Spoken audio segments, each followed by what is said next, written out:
Minha saudação a você que me acompanha no YouTube, Instagram, Facebook, blog. Olha, estou sempre aqui para transmitir a palavra de Deus. É uma missão que eu recebi do Senhor Jesus Cristo. Ide pelo mundo e evangelizai, o que de graça recebestes, deem também de graça. Eu fui agraciado também com aparições místicas e eu tenho que retribuir. A quem muito foi dado, muito será cobrado, né? Se Deus me possibilitou ter aparições sobrenaturais, eu tenho que fazer o meu trabalho com mais afinco, com mais destreza, com mais vigor, justamente para tentar salvar almas de irmãos que ainda estão fora do mundo religioso, fora do mundo cristão. Neste vídeo, aqui no meu endereço telemático, @PauloRobertoMaciel6 /, eu transmito a liturgia do dia 21 de agosto de 2025, quinta-feira, dia de São Pio X. Foi Papa, São Pio X, Papa muito profícuo no seu pontificado. Então acesse @PauloRobertoMaciel, Maciel7919, ou digite Paulo Roberto Maciel. Maciel, você vai aos meus endereços digitais. Pode também digitar repórterpaulomaciel.blogspot.com. Vamos então às informações? 21 de agosto de 2025, quinta-feira, dia de São Pio X, Papa. 20ª semana do tempo comum, ano litúrgico C, quando se dá mais destaque ao evangelho escrito por São Lucas. Foi médico e secretário do apóstolo São Paulo. A cor dos paramentos litúrgicos é branca, conforme eu estou simbolizando com esse lenço no pescoço. No rito temos o ofício da memória. Eu sou leitor e animador litúrgico da Igreja Católica em Colatina. Primeira leitura, leitura do livro dos Juízes, capítulo 11, versículos do 29 ao 39a. Então vamos a essa leitura. Naqueles dias o Espírito do Senhor veio sobre Jefté, e ele, atravessando Galaade e Manassés, passou por Masfa e Galaade, e de lá marchou contra os filhos de Amon. E Jefté fez um voto ao Senhor, dizendo: se entregares os amonitas em minhas mãos, a primeira pessoa que sair da porta da minha casa para vir ao meu encontro, quando eu voltar vencedor sobre os amonitas, pertencerá ao Senhor, e eu a oferecerei em holocausto. Olha que promessa, hein? Jefté passou as terras dos amonitas para combater contra eles, e o Senhor entregou-os em suas mãos. E Jefté fez uma grande mortandade em 20 cidades, desde Aroer até a entrada de Menite, e até Abel-Carramim. E assim os filhos de Amon foram subjugados pelos filhos de Israel. Quando Jefté voltou para sua casa em Masfa, sua filha veio-lhe ao encontro, dançando ao som do tamborim. Era sua única filha, pois não tinha mais filhos. Ao vê-la, rasgou as vestes e bradou: ai, minha filha, tu me prostraste de dor. És a causa da minha desgraça, pois fiz uma promessa ao Senhor e não posso voltar atrás. Então ela respondeu: meu pai, se fizeste um voto ao Senhor, trata-me segundo o que prometeste, porque o Senhor concedeu que te vingasses de teus inimigos, os amonitas. Depois disso, disse ao pai: concedei-me apenas o que te peço, deixa-me livre 2 meses para ir vagar pelos montes com minhas companheiras e chorar a minha virgindade. Vai, respondeu ele, e deixou-a partir por 2 meses. Ela foi com suas companheiras chorar pelos montes a sua virgindade. Passados os 2 meses, voltou para o seu pai e ele cumpriu o voto que tinha feito. Olha, meu Deus, hein?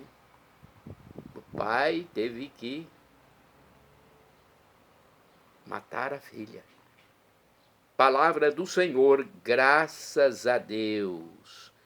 É algo assim, só compreendido pelo contexto e pela época. Oferecer uma pessoa em holocausto é matá-la, né? Só vamos compreender se estudarmos o que aconteceu naquele tempo, naquele contexto, naquela história. Salmo responsorial agora ao Salmo 39 na Bíblia Vulgata, 40 na Bíblia de Jerusalém. Os versículos 5º, 7º ao 8º A, 8º B ao 9º, 10º. O refrão é o versículo 8º A e o 9º A. Eis que venho fazer com prazer a vossa vontade, Senhor. Repetamos, eis que venho fazer com prazer a vossa vontade, Senhor.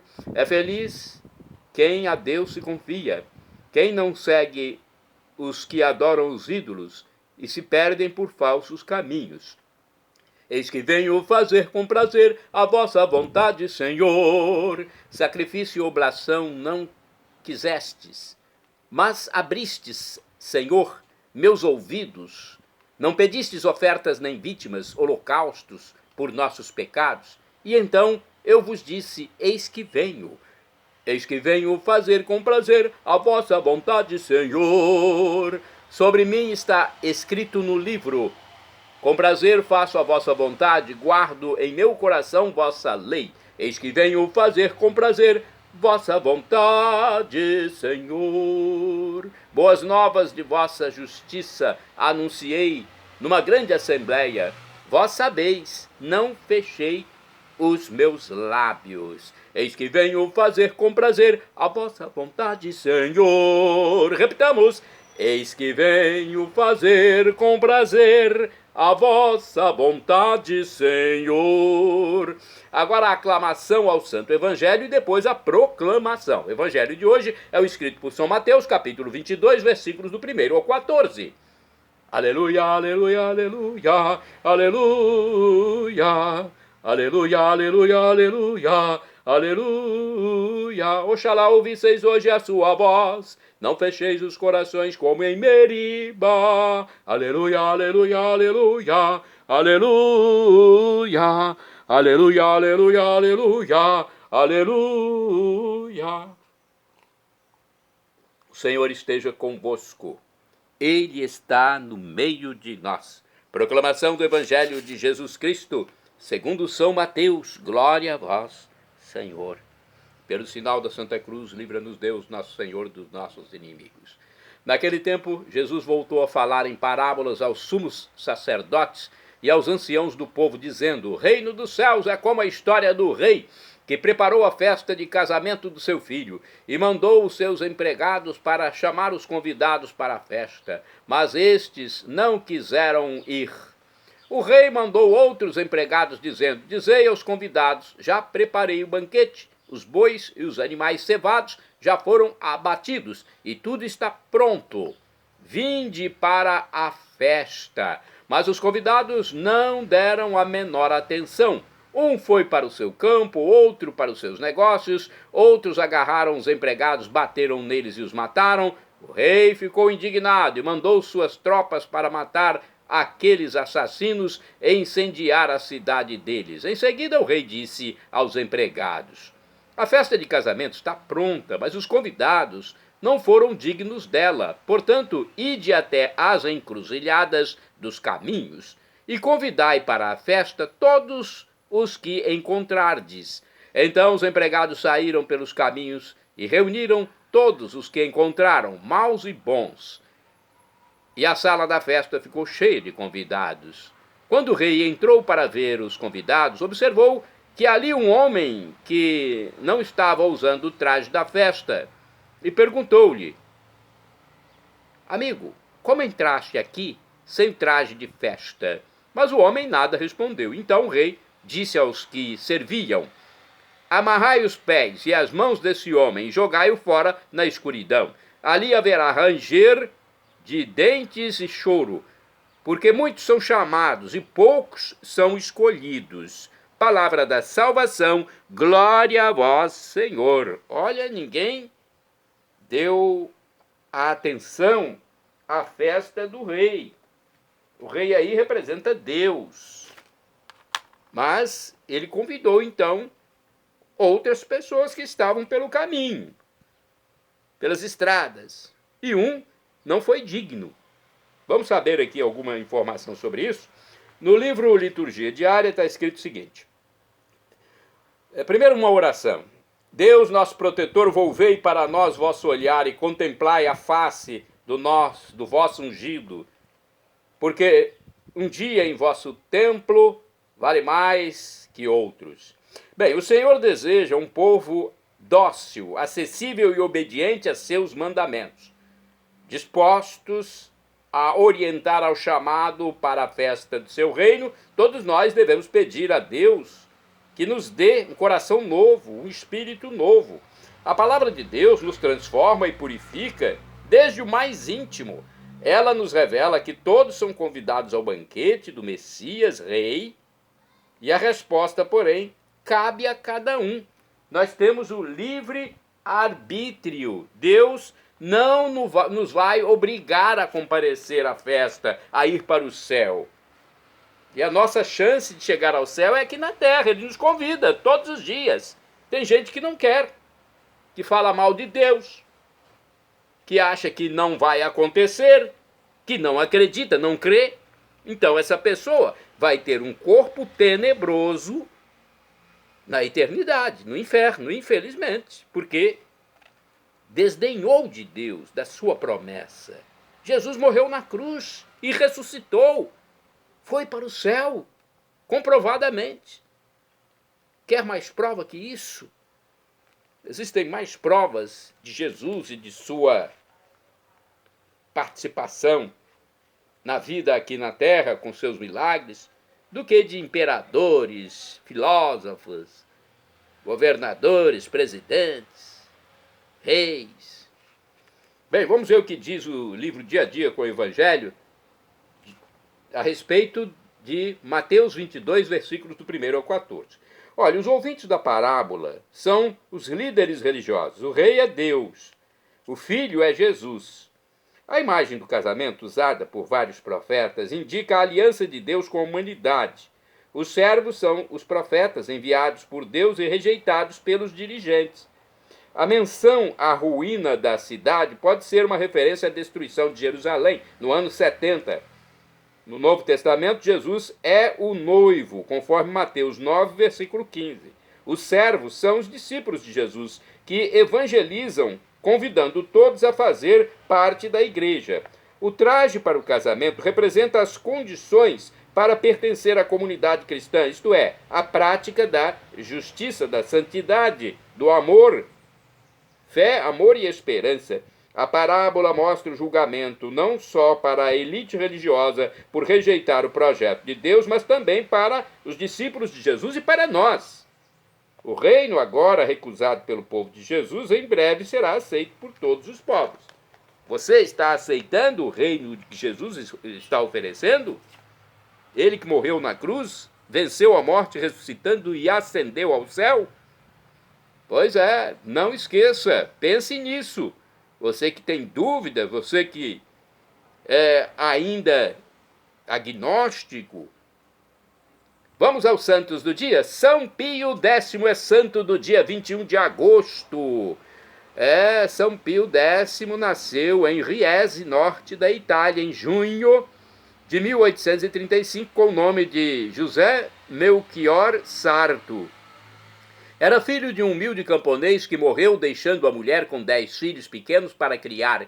Na ocasião, ele quis afastar-se do seminário para ajudar a família, mas a mãe, que muito incentivava sua vocação, não permitiu. Estudou no seminário de Pádua, na Itália, e em 1858, aos 23 anos, foi ordenado padre, sacerdote. Exerceu inicialmente a função de padre coadjutor e depois de pároco. Em 1875 foi nomeado cônego em Treviso e diretor espiritual do seminário.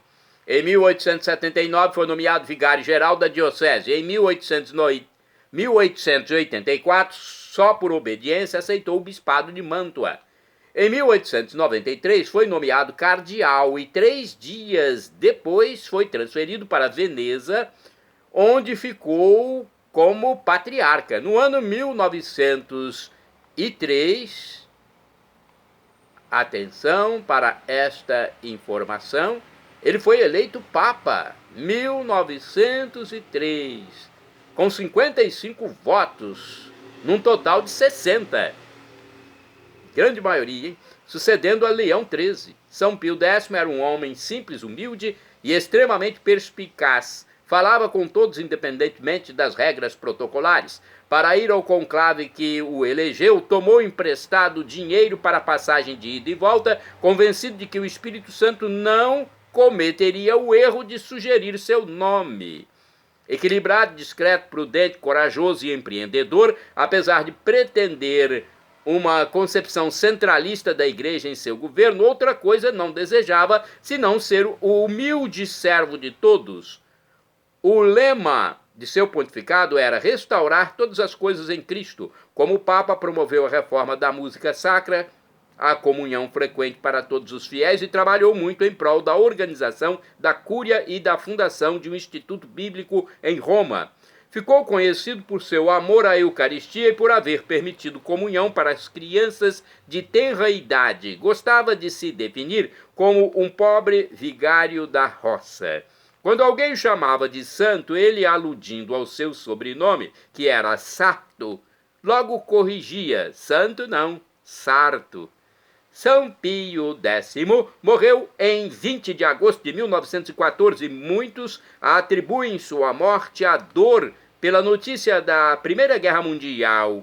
Foi canonizado em 29 de maio de 1954. Hoje, São Pio X, cuja mãe teve um papel essencial na sua vida e vocação, nos convida a uma reflexão sobre a participação dos pais na vida da vocação dos filhos e sobre a importância da família como primeiro celeiro da vocação cristã e principal transmissora dos autênticos valores evangélicos. Olha, temos mais informações aqui sobre São Pio X, um santo importante da igreja, que tem um dia especialmente para ele na missa. Segundo o site RS21, da TV Rede Século XXI, seu nome de batismo era José Melchior Sarto, oriundo de família humilde e numerosa, mas de vida no seguimento de Cristo. Nasceu numa pequena aldeia de Riese, na diocese de Treviso, norte da Itália, dia 2 de junho de 1835. Desde cedo, José demonstrava ser muito inteligente, e por causa disso seus pais fizeram um grande esforço para que estudasse. Todos os dias, durante 4 anos, o menino caminhava com os pés descalços por quilômetros a fio, tendo no bolso apenas um pedaço de pão para o almoço. E desde criança manifestou sua vontade de ser padre. Quando seu pai faleceu, sua mãe Margarida, uma camponesa corajosa e pia, não permitiu que ele abandonasse o caminho escolhido para auxiliar no sustento da casa. Ficou no seminário e, aos 23 anos, recebeu a ordenação sacerdotal com mérito nos estudos. Teve uma rápida ascensão dentro da igreja. Primeiro foi vice-vigário em uma pequena aldeia, depois vigário de uma importante paróquia, cônego na Catedral de Treviso, bispo na diocese de Mantua, cardeal de Veneza, e após a morte do grande Papa Leão XIII, o que aconteceu? Ele foi eleito. Foi eleito seu sucessor. Olha que coisa bonita, que carreira bonita. Aí adotou o nome de Pio X. Em 1903, no Vaticano, José Sarto continuou sua vida no rigor da simplicidade, modéstia e pobreza. Surpreendeu o mundo católico quando adotou como lema de seu pontificado restaurar as coisas em Cristo. Tal meta traduziu-se em vigilante atenção à vida interna da igreja. Realizou algumas renovações dentro da igreja, criando bibliotecas eclesiásticas e efetuando reformas nos seminários. Pelo grande amor que dispensava à música sagrada, renovou-a. Reformou também o breviário. Sua intensa devoção à Eucaristia permitiu que os fiéis pudessem receber a comunhão diária, autorizando também que a primeira comunhão fosse ministrada a crianças a partir dos 7 anos de idade.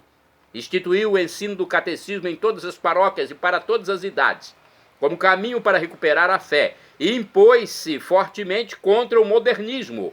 Outra importante característica de sua personalidade foi a bondade suave e radiante que todos notavam e sentiam na sua presença. Pio X não foi apenas um teólogo, foi um pastor dedicado e, sobretudo, extremamente devoto, que sentia satisfação em definir-se como um simples pároco do campo. Ficou muito amargurado quando previu a Primeira Guerra Mundial e sentiu a impotência de nada poder fazer para que ela não acontecesse. Possuindo o dom de cura, ainda em vida intercedeu em vários milagres. Consta dos relatos que as pessoas doentes que tinham contato com ele se curavam. Discorrendo sobre tal fato, ele mesmo explicava como sendo o poder das chaves de São Pedro.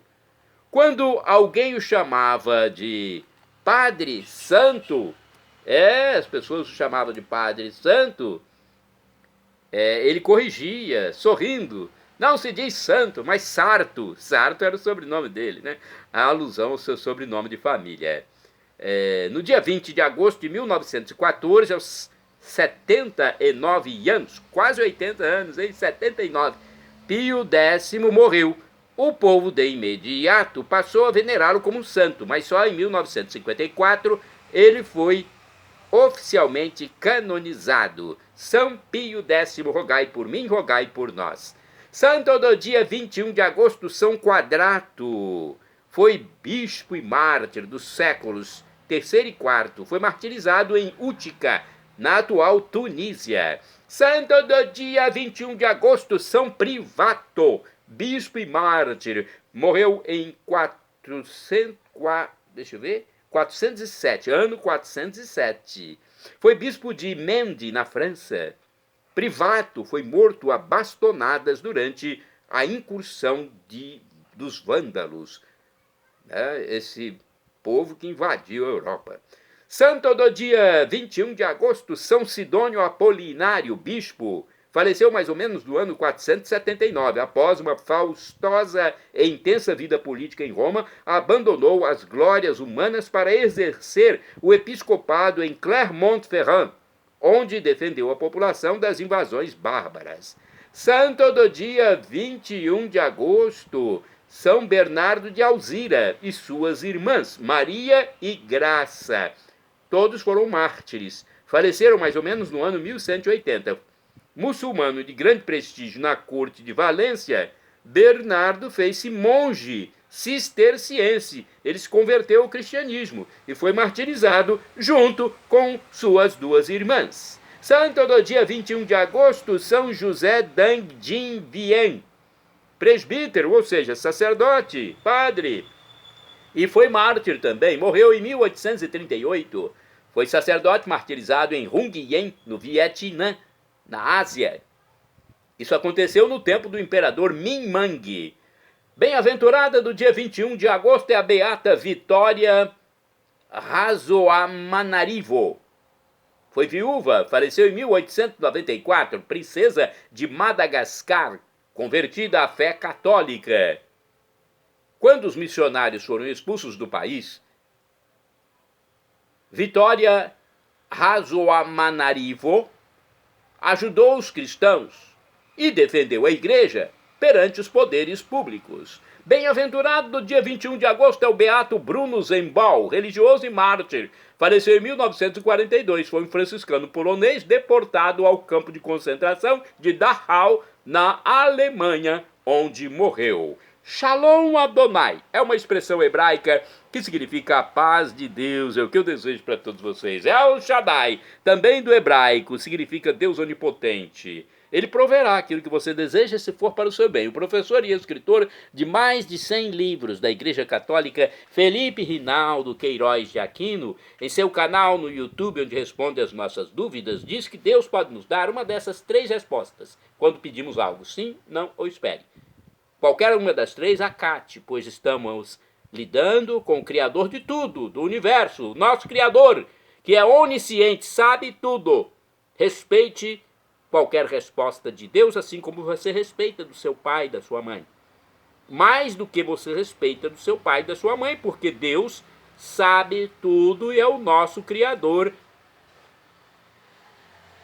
E agora eu clamo do aramaico, dialeto de Jesus, Maranatá, como dizemos nós católicos, ou Maranata, como dizem nossos irmãos separados, os evangélicos ou protestantes. Não importa a pronúncia, o significado é o mesmo. Vinde, Senhor Jesus, um dia ele voltará e será o juízo final. Esteja preparado, seja batizado, creia em Jesus como Deus no mistério da Santíssima Trindade, o Pai, Criador, o Filho Redentor, Jesus Cristo e o Espírito Santo, nosso santificador, nosso Paráclito. Seja batizado, creia em Jesus como Deus e arrependa-se dos seus pecados para não morrer em pecado grave e perder a vida eterna. Perdão, Senhor, pelos meus pecados passados, presentes, futuros, físicos, espirituais, pecados do pensamento, palavras, atos, omissões, e me dê a vida eterna. Meu Jesus, eu quero a vida eterna convosco. Acesse Paulo Roberto Maciel, @Paulo Roberto Maciel 6 / @Paulo Roberto Maciel 7919. Repórter paulomaciel.blogspot.com. A paz de Cristo para todos. Que Deus abençoe você, meu irmão, minha irmã.